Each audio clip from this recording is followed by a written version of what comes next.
There are so many different types of cookies in the world.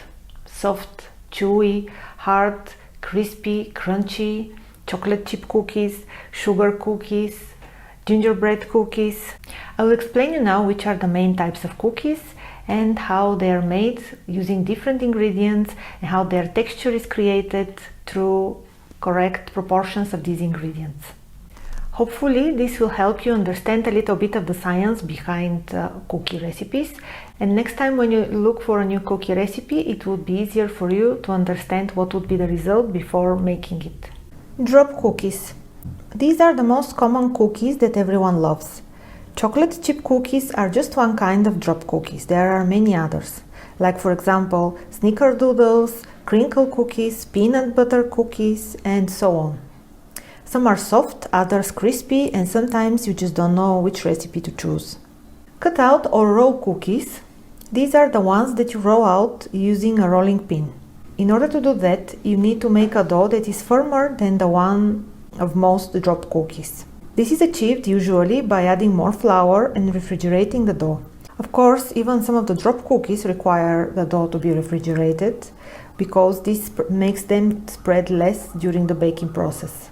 Raw cookies might contain or not baking soda or baking powder. For example, the Linzer cookies, which are really beautiful and tasty, don't contain baking powder, neither baking soda. The dough is firm, but it's also very moist and fat in a way because it is made with a lot of butter, egg yolks, and almond flour, which are rich in fats. The gingerbread cookies, on the other hand, are softer thanks to the leaveners in the dough. Leaveners are baking soda or baking powder. The downside of using leaveners is that the shape of the cookies is not always as regular after they have been baked. But with gingerbread cookies, this doesn't seem to be an issue usually.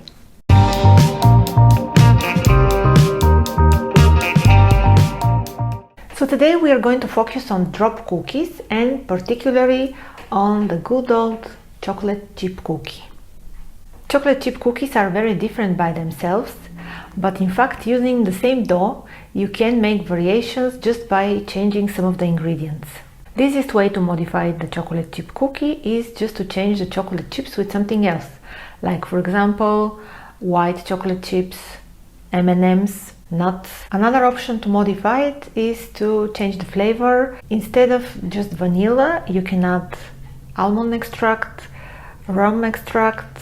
You can try with zest, lemon zest, orange zest, spices. There are many variations which you can experiment with. But apart from the flavor, we can also change the texture of the chocolate chip cookies. We can achieve this by changing some of the ingredients or the recipe method that we are following. For example, I like very much chewy cookies, so I have prepared you a recipe for chewy chocolate chip cookies. But I will also give you ideas how to modify them in order to become a little bit different in terms of texture. Their taste will be probably exactly the same, but different texture makes the feeling different. A little summary of the most commonly used ingredients and their effects on the recipe. To achieve a chewy texture, usually we use melted butter, we use brown sugar, sometimes even cornstarch and an additional egg. All of these ingredients keep moisture inside the cookies and that way help achieve this chewy, nice texture. On the other hand, if you prefer your cookies crispy and flat, you're going to use only white sugar and you will cream the butter instead of using melted one. Also, maybe you would need to use a little bit less flour in order to help the cookies spread easier, because more flour keeps the cookies thick and they are not spreading as much, which retains also easier the moisture inside. In the next videos, I'm going to show you how you can make chocolate chip cookies and the ways to modify them in order to make them with slightly different texture.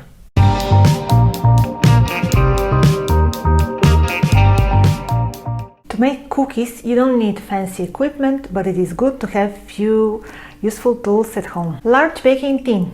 Preferably you should have at least 2 tins, because this will make your cookie baking easier and will save you a lot of time. Normally, while the first tin is baking in the oven, I'm preparing already the cookies in the second tin.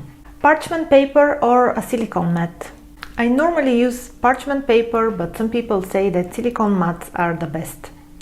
The issue that I have with silicone mats is that I never find one that is exactly the size of my tins. And if you use a silicone mat, you definitely need one that fits your tin correctly. Otherwise, your cookies will come out in weird shapes or bent. The point of lining your tins with parchment paper or silicone mats is the cookies not to stick to the pan. And greasing the tin is not enough. If you don't line your tins, they're going to get dirty and you have hard time afterwards to clean them. Not to mention that the cookies might break when you try to remove them from the tin. Hand whisk, mixer, rubber spatula or wooden spoon. These tools are used to mix the dough. Normally I start with a whisk.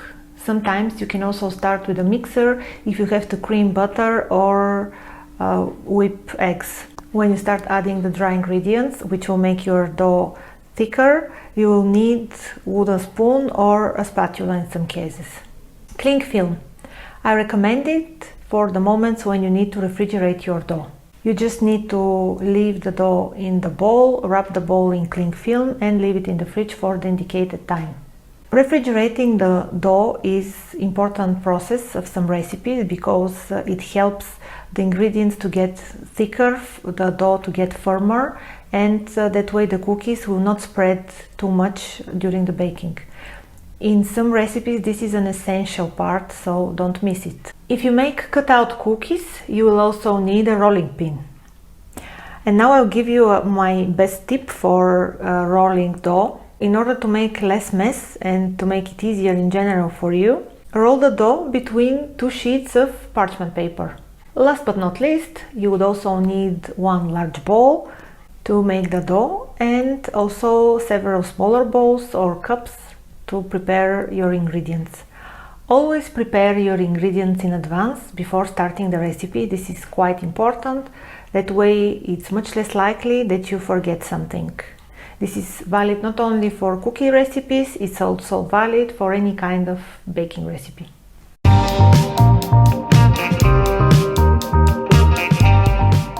Here are the ingredients for our recipe. All-purpose flour, brown sugar, white sugar, melted butter, baking soda, salt, 1 egg, vanilla extract, chocolate chips or crushed chocolate block.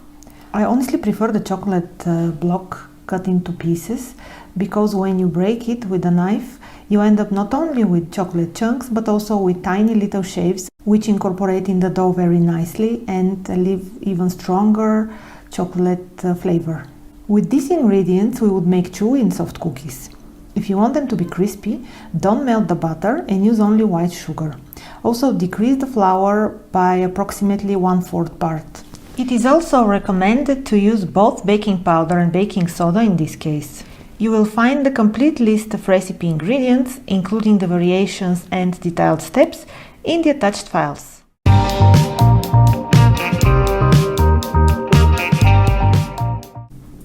Start by whisking the butter with the 2 types of sugar.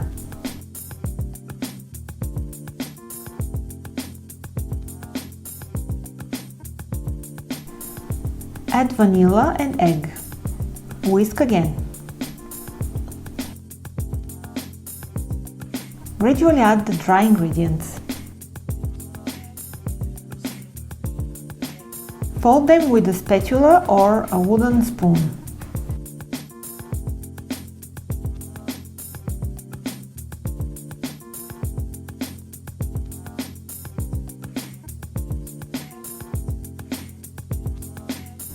At the end, add the chocolate chips or chocolate chunks. Mix gently until absorbed.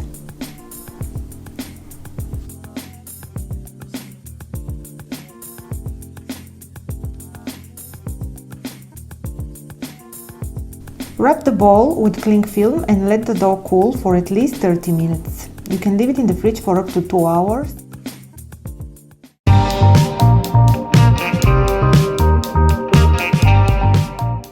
Line a large tin with parchment paper.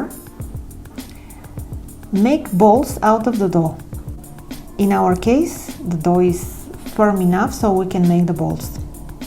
When you prepare crispy cookies, usually the dough would be too sticky to make balls, so you can use an ice cream scoop to arrange them on the tin. Normally cookies and cakes are baked at 350 degrees Fahrenheit or 180 degrees Celsius. There are some exceptions, usually with lower temperature, normally to avoid cookies becoming dark on top. Bake for about 10 minutes. Watch carefully the bottoms of the cookies. When they start becoming brown around the edges, remove the tin from the oven. Normally, all kinds of cookies need between 8 and 15 minutes in the oven, depending on their size and, of course, depending on the oven.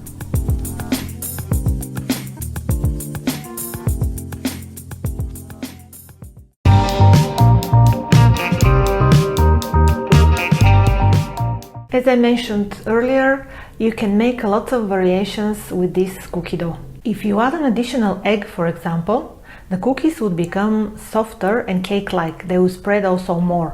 So they will have a very soft and puffy center and they will spread a lot. If you add just an extra yolk, they will be chewier and even softer. If you reduce slightly the flour and cream the butter instead of adding melted one, the cookies will become crispier and flat. In this case, you may also want to use only white sugar, as white sugar doesn't retain the moisture that much as brown sugar. In this video, I'm going to show you how to create flat and crispy cookies. In this case, we use soft butter and we cream it with the sugar. We use only white sugar. And we also beat a little bit together the egg, the butter and the sugar with the mixer. By beating all these ingredients, we increase the quantity of the air inside the dough, and this helps the cookies to spread more. One more difference in the ingredients, we use also baking powder apart from baking soda, and also the flour that we're using is less quantity than the other recipe for the chewy cookies. By using less flour, the dough is not that stable as in the other case, hence the cookies are not staying still like balls, they are spreading right away. The flour gives stability to the dough normally. And the last thing that we need to do in order to achieve the flat cookies is that we don't refrigerate the dough. If by any chance we want to make the dough in advance and we have to refrigerate it, before making the cookies, leave it out for around half an hour. This will help the dough to soften and to spread during the baking.